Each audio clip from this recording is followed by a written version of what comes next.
Ang bigat ko. Parang isang sako yung dala ko. Oh. Sura ko guys. Oh. Sura ko Paghilid na tayo ngayon.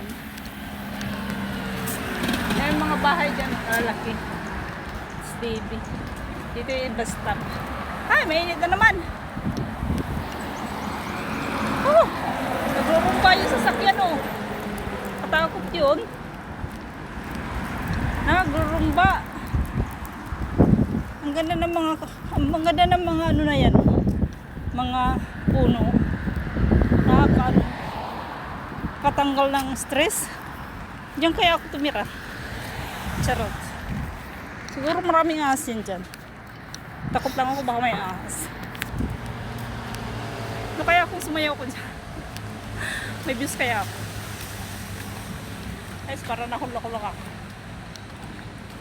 Yung bag ko, alam nyo kung ano laman yan. Sabon, 3 kilo mahigit. Kape, mama lemon.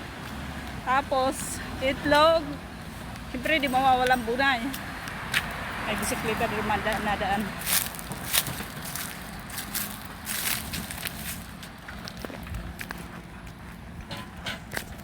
At saka, tawag yan, Chili's. Kakain ko yung Chili's. Yan na yung bahay namin dyan. Pero doon ako sa gate. Yung kulay yellow na yan. Sarap umakyat dyan sa puno. Sko Lord. Masarap duman dito kapag mga alas 6 o 7 ganun. Kasi wala nang init. Ganitong oras, grabe init. Ang sakit kaya sa balat.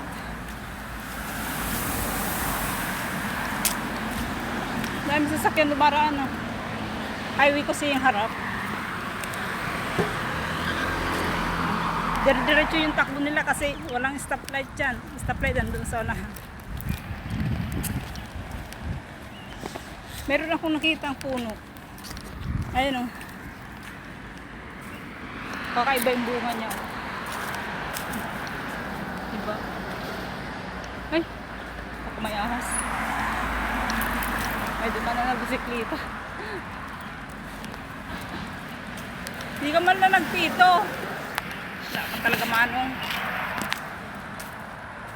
Ay, nandito na ako sa wakas. Init. Alam niyo, wala naman tao sa bahay. Nag-iisa lang ako. Wala sila. Ngayon, abutit nagaglakad-lakad ako.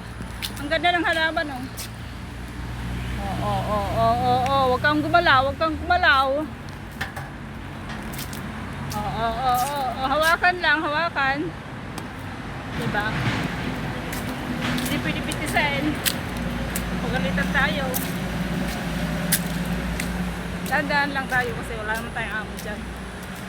Wala naman mag-isa. Yung bahay namin dyan Doon banda. Kaya ginagawa niya dyan.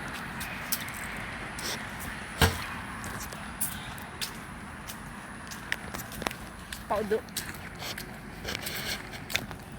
Sobrang init.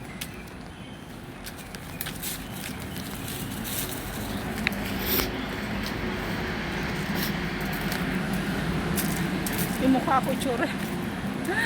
Yung itsura ng mukha ko. Parang si Prodapia na.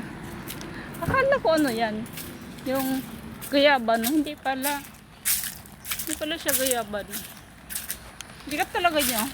Ay, may manok. Ayan may manok. No? May manok Kanino kaya manok yan? Tumingin si Tumingin yung tao. Tapos, mong sa tuwa. You're ano manok? May manok doon. 2 babae lalaki. Kanino kaya yun? Paano nagkaroon ng manok dito? So, nandito na ako. Lapit ako sa gate, guys.